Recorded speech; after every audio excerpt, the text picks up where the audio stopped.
ఇప్పుడు నేను చెప్పబోయే విషయాన్ని అందరూ వినండి, ఆలోచించండి.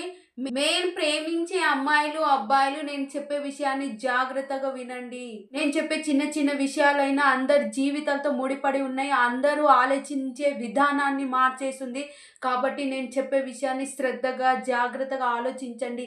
నేను చెప్పే ఒక్కొక్క సెంటెన్స్‌కి మీరు ఒక్కొక్క సెకండ్ ఆగి ఆలోచించండి. ఎన్ని అర్థాలొస్తాయి, ఎన్నెన్ని ఆలోచనలొస్తాయి అనేది మీకే నిజం తెలుస్తది. ప్లీజ్ ఇప్పటివరకు ఎవరైనా సబ్స్క్రైబ్ చేసుకోకపోతే సబ్స్క్రైబ్ చేసుకోండి. ఇది నా పోరాటమే కాదు, మన అందరి భవిష్యత్ కోసం, మంచి సమాజాన్ని ఏర్పరచుకోవడం కోసమే మన అందరి పోరాటం. నా పోరాటంలో భాగస్వాములు అవ్వాలనుకుంటే ప్లీజ్ సబ్స్క్రైబ్ చేసుకోండి. మీరు ఇప్పటివరకు చూసిన వీడియోస్, ఛానల్స్ అన్నిటికంటే మన పోరాటం అనేది వేరుగా ఉంటుంది. వాస్తవమైన జీవితంతో, భవిష్యత్తుతో ముడిపడి ఉంటుంది మన పోరాటం. కాబట్టి ప్లీజ్ అందరూ కలిసి పోరాటం చేస్తేనే మన భవిష్యత్తు బాగుంటుంది. ఇప్పుడు నేను చెప్పబోయే విషయం మీకు తెలిసి ఉండొచ్చు, ఉండకపోవచ్చు. ఎవరైనా జరిగిన ఇష్యూ గురించి మాట్లాడే వాళ్ళు ఉంటారు, కానీ ప్రతి ఇష్యూతో మన జీవితంతో ముడిపడి ఉంటది. మన జీవిత మార్గ నిర్దేశమే ముఖ్యమైనది. కాబట్టి ఈ వీడియోలో నేను ప్రతి ఒక్కరి జీవిత మార్గ నిర్దేశం చూపిస్తాను. కాబట్టి ఎవరు ఈ వీడియోను స్కిప్ చేయకుండా చూడండి. మీకు కనిపిస్తున్న అమ్మాయి పేరు సురేఖ. తను సంగారెడ్డిలో హాస్పిటల్లో నర్స్గా పనిచేస్తుంది. వీళ్ళు ముగ్గురు అక్క చెల్లెలు, ఒక బ్రదర్ ఉంటారు. 1 year బ్యాక్ ఇన్స్టాగ్రామ్లో ఒక అబ్బాయి పరిచయం అయిందంట, ఇంటర్ క్యాస్ట్ అంట. అయితే ఈ విషయం వాళ్ళ పేరెంట్స్కి తెలిసింది. అయితే వాళ్ళ పేరెంట్స్ వ్యతిరేకించినారంట, ఒప్పుకోలేదంట. అయితే ఈ సురేఖ అమ్మాయి ఏం చేసిందంటే, వాళ్ళ పేరెంట్స్ అడ్డుగా ఉన్నారని, ఈమె నర్సు కదా, మత్తు మందు ఇంజెక్షన్ ఇచ్చి వాళ్ళ అమ్మ నాన్నను చంపేసింది. మీరు విన్నది కరెక్టే. వాళ్ళ అమ్మ నాన్నను ఈ అమ్మాయి కిరాతకంగా మత్తు ఇంజెక్షన్ ఇచ్చి చంపేసింది. ఒకసారి వాళ్ళ అమ్మ నాన్న ఫేస్ చూడండి, ఎంత అమాయకంగా ఉందో కదా, ఎంత కష్టపడి పోషించి ఉంటారో కదా. వావ్, ఇప్పుడు వరకు బాగానే ఉంది. ఈ విషయం గురించి ప్రేమించే వాళ్ళు ప్రతి ఒక్కరూ ఆలోచించండి. ఇప్పుడు నేను చెప్పబోయే విషయం ఆ అమ్మాయికి ఎప్పుడు చేరుతుందో నాకు తెలియదు, తను ఎప్పుడు వింటదో నాకు తెలియదు. కానీ ఆ అమ్మాయికి నేను ఇప్పుడు సూటిగా ప్రశ్నలు అడుగుతా. నువ్వు ఇప్పటి వరకు ఒక మనిషి రూపంలో ఉండడానికి కారణమే నీ తల్లిదండ్రులు. నీ తల్లిదండ్రులు లేకపోయి ఉంటే నువ్వు ఉండేదానివా ఈ భూమి మీద? నీ లైఫ్లో నీ ప్రేమికుడు ఉండేటోడా? నువ్వు చంపే ముందు ఒక్క క్షణం నీ కన్న తల్లిదండ్రులని గుర్తుకు రాలేదా అమ్మ తల్లి? అసలు నీది ప్రేమనే కాదు, కామం, వ్యామోహం. అందుకే నీ కళ్ళు మూసుకుపోయినాయి. నిన్ను ఊపిరి పోసి కని పెంచినందుకు వాళ్ళ ప్రాణమే తీసావు కదా అమ్మ తల్లి. నువ్వు అమ్మ తల్లి కాదు, పిశాసివి, రాక్షసివి, మానవ రూపంలో ఉన్న మృగానివి. నీకు జంతువులతో కూడా పోల్చదు, పాపమే అవుతుంది. నీకు ఇప్పుడు ఒకటే అడుగుతా, నువ్వు బ్రతికి ఉండగలుగుతావా? సరే, బ్రతికినా సంతోషంగా ఉండగలుగుతావా? నీ కన్న తల్లిదండ్రులను చంపిన పాపం నీ ఒంటి మీద, నీ గుండె మీద, నీ మైండ్లో మోస్తూనే ఉంటావు. నువ్వు బ్రతికినంత కాలం నువ్వు చేసిన పాపం అనుక్షణం నీ గుండెల్లో మోస్తూనే ఉంటావు. ఇప్పుడు నువ్వు ప్రేమించినోడు నీ లైఫ్లో ఉన్న ఒక్క రోజు, ఒక్క క్షణమైనా నువ్వు ప్రశాంతంగా ఉండగలుగుతావా? నిన్ను ప్రేమించినోడు నీ ఒంటి మీద ఉన్న, నీ గుండెల్లో, నీ మైండ్లో నువ్వు చంపిన కన్న తల్లిదండ్రుల రూపమే కనిపిస్తుంది కదా. నేను నిన్ను సూటిగా అడుగుతున్నా, నిన్ను ప్రేమించినోడు నీ ఒంటి మీద ఉన్న, నువ్వు చేసిన పాపాన్ని భరించగలవా? తట్టుకోగలవా? నేను ఒంటి మీద ఎందుకు అంటున్నానంటే, నీది ప్రేమ కాదు, కామం. 100% నీది కామం. అందుకే నీకు కన్న తల్లిదండ్రుల ప్రేమ నీకు కనిపించలేదు. కామం లో ఉన్న ప్రతి ఒక్కరి కళ్ళు మూసుకుపోతాయి. ఇప్పుడు నువ్వు ఎలాగో నీ తల్లిదండ్రులను తిరిగి తీసుకురాగలగలేవు, కానీ ఇప్పుడు నువ్వు ప్రశాంతంగా జీవించగలుగుతావా? ఇప్పుడు నీ లైఫ్లో జీరో. నువ్వు ప్రేమించిన ప్రేమ ఉండదు, కామం ఉండదు.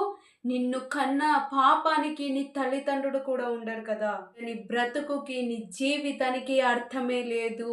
సమాప్తం. నీ లైఫే కంప్లీట్ అయిపోయింది. తను ఒక నర్స్, ప్రాణాలు పోసే వృత్తిలో ఉంది, కానీ తనే తన కన్న తల్లిదండ్రులను చంపింది. అంటే కారణం ఏమై ఉంటుంది? అంటే తప్పెక్కడ జరుగుతుంది? పని చేసే వృత్తిలోనా, చదివే సిస్టంలోనా, ఆలోచించే విధానంలోనా, తల్లిదండ్రులు పెంచే విధానంలో తప్పు ఉందా? అసలు తప్పెక్కడ జరుగుతుంది? సమాజం ఇలా చెడిపోవడానికి కారణం ఏమై ఉంటది? ప్రాణాల వాల్యూ తెలిసిన అమ్మాయినే ఇలా చేయగలిగిందంటే సాధారణంగా ఉండే మనుషులు ఇంకా ఇంకా ఎంత కిరాతంగా ఆలోచిస్తున్నారేమో కదా! అందుకే నేను చెప్పే విషయాన్ని ఎవరు మర్చిపోకుండా అందరికీ షేర్ చేయండి. ఇలా తిక్క తిక్కగా ఆలోచించే వాళ్ళు, అడ్డమైన పనులు చేసేవాళ్ళు కొంచెమైనా ఎనక ముందు ఆలోచిస్తారు. ఇలాంటి తప్పు చేయాలంటే ఒక్క క్షణం వెనుకకు అడుగు వేసి ఆలోచించినా సరే చేసే తప్పులు ఆగిపోతాయి. కాబట్టి నేను చెప్పే విషయాలు ప్రతి ఒక్కరికి షేర్ చేయండి. మన సమాజంలో జరిగే తప్పులకు మనమే అందరికీ అవేర్నెస్ కల్పించి మనమే కాపాడుకుందాం. ప్రతి తప్పుని జరగకుండా కాపాడుకోవడం మన ప్రతి ఒక్కరి బాధ్యత. చాలా మంది పిల్లలు తెలిసి తెలియని ఏజిలో దారుణానికి పాల్పడుతున్నారు. ఇదంతా ఆలోచన రావడానికి కారణం ఏమై ఉంటది? ఆలోచించండి, అందరికీ షేర్ చేయండి, అందరికీ అవేర్నెస్ కల్పించండి. నేను చెప్పే మాటలు వాళ్ళకు ఒక మోటివేషన్ లా అనిపిస్తది. ఒకవేళ ఆ తప్పు చేస్తే తర్వాత వచ్చే రిజల్ట్ ఏంటో తెలుస్తది. తర్వాత రిజల్ట్ ఏమనిపిస్తది అంటే పోలీస్ స్టేషన్ కి వెళ్ళడం అది కాదు. మనసాక్షిగా మనం బ్రతికినన్ని రోజులు ప్రశాంతంగా బ్రతకాలి. తప్పు చేసే వాళ్ళు ఎవరు ఆ ప్రశాంతతగా బ్రతకలేరు. ఆ ప్రశాంతత, మనశ్శాంతి, సంతోషం అన్నీ కోల్పోతారు. కాబట్టి నేను చెప్పే విషయాన్ని అందరికీ షేర్ చేయండి. ప్లీజ్ మీ బాధ్యతను వహించండి. మీరు ఎలాగో బయటికి వచ్చి ఇలాంటి చెప్పి అవేర్నెస్ కల్పించరు కానీ కనీసం నాకైనా సపోర్ట్ చేయండి. నేనైనా బాధ్యతగా అందరి జీవితాలు మార్చే విధంగా, అందరికీ మంచి ఆలోచనలు వచ్చే విధంగా నేను అందరికీ అవేర్నెస్ కల్పిస్తాను. కానీ నేను చేస్తున్న పని సక్సెస్ అవ్వాలంటే నాకు మీరు సపోర్ట్ ఉంటేనే ఇది సాధ్యమవుతుంది. నా బలానికి రెట్టింపు బలం మీరే కావాలి. మీ బలం ఉంటేనే మన సమాజంలో జరిగే తప్పులకు, చెడులకు, అన్యాయాలకు, దౌర్జన్యాలకు అన్నిటినీ మనం అరికడతాము. ఎందుకంటే సమాజంలో తప్పు చేసే వాళ్ళు లేరని అనుకోవద్దు. ఇలాంటి అవేర్నెస్ వీడియోస్ కల్పించకపోవడం వల్లనే చిన్న పిల్లలు అన్ని అడ్డమైన వాటికి అట్రాక్ట్ అయ్యి తెలిసి తెలియని ఏజ్లో అన్ని తప్పులు చేస్తున్నారు. ఇక నుంచి మంచి సమాజాన్ని ఏర్పరచుకుందాం. అందుకే అంటున్నా, ప్లీజ్ ప్లీజ్ నాకు మాత్రం అందరు సపోర్ట్ చేయండి. మీరు ఇచ్చే ఒక్కొక్క లైక్, కమెంట్, షేర్, సబ్స్క్రైబ్ వల్లనే మన వీడియోస్ అనేది అందరికీ వెళ్తాయి. మీరు మాత్రం షేర్ చేయడం మాత్రం అస్సలు మర్చిపోకండి. అందరికీ తెలవాలి. ఎవరైనా కొత్త మంచి ఆలోచనలు ఉన్న వాళ్ళు, మన సమాజాన్ని బాగుపరిచే మంచి ఆలోచనలు ఉన్న వాళ్ళు కూడా బయటికి రండి. అందరికీ అవేర్నెస్ కల్పించండి. అందరికీ చెప్పండి. మనుషులు ఏం మారలేనంత మృగాలు ఏం లేరు మీరు అనుకుంటున్నట్టు. మంచి మనుషులు ఉన్నారు, చెప్తే అర్థం చేసుకునే మనుషులు ఉన్నారు. కానీ ఇలా మంచి చెడులు చెప్పేవాళ్ళు లేక తప్పు పనులు చేస్తున్నారు. కాబట్టి మంచి వాళ్ళందరూ బయటికి రండి. మన బాధ్యతను వహించుకుందాం. మన సమాజాన్ని బాగుపరుచుకుందాం.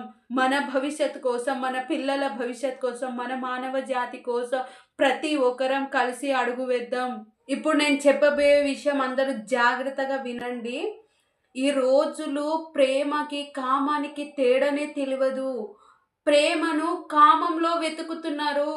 ఈ రోజులో ప్రేమించే అమ్మాయి అబ్బాయిలకు చెప్తున్నా, అక్రమ సంబంధాలు పెట్టుకున్న వాళ్ళకు కూడా చెప్తున్నా, అసలు మీది ప్రేమనే కాదు. నిజమైన ప్రేమ ఏంటో తెలుసుకోండి. కామాన్ని ప్రేమగా బ్రతకకండి. మీది నిజమైన ప్రేమ అయితే మీ కన్న వాళ్ళ తల్లిదండ్రుల 100% రెట్టింపు ప్రేమ. నువ్వు మంచి దానివైనా, నువ్వు చెడు దానివైనా మీ కన్న తల్లిదండ్రులు నిన్ను భరిస్తారు. కానీ నిన్ను ప్రేమించేటోడు భరిస్తాడేమో చూసుకో. నాకు ఒకటి అస్సలు అర్థం కాదండి. మనం ప్రేమించేటోడే ఎందుకు కంటికి కనిపిస్తాడు? మన అమ్మ నాన్న ప్రేమ ఎందుకు కంటికి కనిపించదు? ఈ రెండు ప్రేమతో పోల్చుకుంటే మన తల్లిదండ్రుల ప్రేమనే గొప్పది కదా. ఎందుకంటే తల్లిదండ్రులు లేకపోతే ఈ ప్రేమ అనేది మన లైఫ్ లోకి రాదు కదా. మరి తల్లిదండ్రుల ప్రేమ కనిపించినప్పుడు మన ప్రేమ ఎలా అవుతుంది? మీది ప్రేమనా, కామమా? మీరు ఆలోచించి డిసైడ్ చేసుకోండి. మీరు నిరూపించుకోండి మీది ప్రేమనా, కామమా అనేది. కామాన్నే నిజమైన ప్రేమ అని భ్రష్టు పట్టిస్తున్నారు కదా. నిజమైన ప్రేమ ఏంటో కమెంట్ చేయండి. ప్రపంచానికి నిజమైన ప్రేమ తెలియాల్సిన సమయం వచ్చేసింది. ఎందుకంటే చాలా మంది జీవితాలు బలవుతున్నాయి. వాళ్ళ జీవితాన్ని కాపాడిన వాళ్ళం అవుతాం. ఎందుకంటే ఇప్పుడు పవిత్రమైన ప్రేమ అంతరించిపోయే కాలం వచ్చేసింది. కామాన్ని ప్రేమగా అనుకొని చాలా మంది జీవితాలు బలవుతున్నాయి. ఈ రోజుల్లో కామాన్నే ప్రేమగా బ్రతుకుతున్నారు. ఇప్పుడు వరకు నేను చెప్పిన విషయాలు నిజమని ఎంతమంది ఏకీభవిస్తారో ప్లీజ్ ఎస్ అని కామెంట్ చేయండి. అలాగే నిజమైన ప్రేమ ఏంటో కూడా కామెంట్ చేయండి. స్వచ్ఛమైన ప్రేమ, శుద్ధి ప్రేమ, నిస్వార్థ ప్రేమ, కల్తీ లేని ప్రేమ, పవిత్రమైన ప్రేమానికి అర్థం ఏంటో ప్రతి ఒక్కరూ కామెంట్ చేయండి. ఎందుకంటే ఇప్పుడే ఈ క్షణమే పవిత్రమైన ప్రేమ ఏంటో ఈ ప్రపంచానికి తెలియాల్సిన సమయం వచ్చేసింది. నాకొకటి బుర్రలో బాగా క్వశ్చన్ రన్ అవుతుంది. ప్లీజ్ ఎవరికైనా తెలిస్తే కామెంట్ చేయండి. అంటే నేను కొందరు ప్రేమించే అమ్మాయిలకు అడిగినా, మీ కళ్ళకు ప్రేమించే అబ్బాయినే ఎందుకు కనిపిస్తాడు, కన్న తల్లిదండ్రులు ఎందుకు కనిపించారు, ప్రేమించే అతనికి ఎందుకు ప్రియారిటీస్ ఇస్తారు, కన్న తల్లిదండ్రుల ప్రేమ కాదా, 18 ఇయర్స్ 20 ఇయర్స్ 15 ఇయర్స్ ఎంతో ప్రేమగా అపురూపంగా పెంచుకుంటారు. మరి వాళ్ళ ప్రేమ మీకు ఎందుకు కనిపించదు, ఓన్లీ ప్రేమించినోడే ప్రేమ ఎందుకు కనిపిస్తుందని నేను కొందరు అమ్మాయిలకు అడిగిన, వాళ్ళ దగ్గర కూడా సమాధానం లేదు. కానీ నాకు ఈ క్వశ్చన్ బాగా రన్ అవుతుంది. దీనికి ఎవరికైనా సమాధానం ఉంటే ప్లీజ్ ప్లీజ్ కమెంట్ చేయండి. నాకు ఎప్పటి నుంచో రన్ అవుతున్న ఈ క్వశ్చన్కి ఆన్సర్ దొరుకుతుంది. ప్లీజ్ ఎవరికైనా తెలిసి కమెంట్ చేసేయండి. నా సోదరి సోదరమణులారా, సమాజంలో బ్రతుకుతున్న నా జనతల్లారా, నా ప్రజల్లారా, అందరం కలిసి చేయి కలిపి అడుగులు ఎద్దాం, మన విజయాన్ని సాధిద్దాం. జై సమాజం, జై జై సమాజం, జై సమాజం, జై జై సమాజం. ధన్యవాదం.